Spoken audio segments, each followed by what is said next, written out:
Now guys, pag-usapan lang natin guys ang cut din. Alam naman natin guys, ang bali-balita ngayon, agad-agad ay naubos umano ang ticket ng movie na Hello Love Again dahil sa tulong guys ng mga cut din fans. Kitang-kita nyo naman guys, pero hindi pa natatapos yan guys, 'di ba?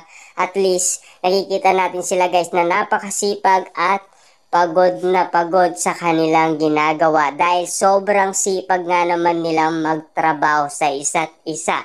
Kita nyo naman guys, no? Todo ang kanilang promotion sa kanilang endorsement, 'di ba? Kahit guys pagod na si Alden Richards sa kanyang shooting sa kanyang teleserye na Pulang Araw, todo pa rin guys ang pag-promote niya. Ganon din naman guys si Catherine Bernardo.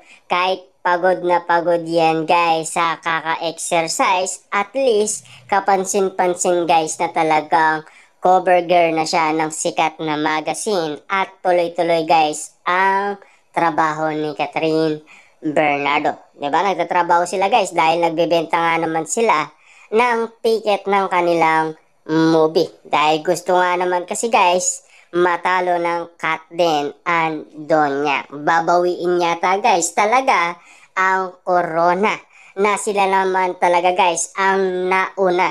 Diba? Grabe nga naman guys, bawian na ba talaga ng corona na pinakamataas na highest earning na movie dito sa Pilipinas. Kung sino nga naman guys ang mahal ng mga netizens, 'di ba? Siyempre guys, magtutulungan ang Kat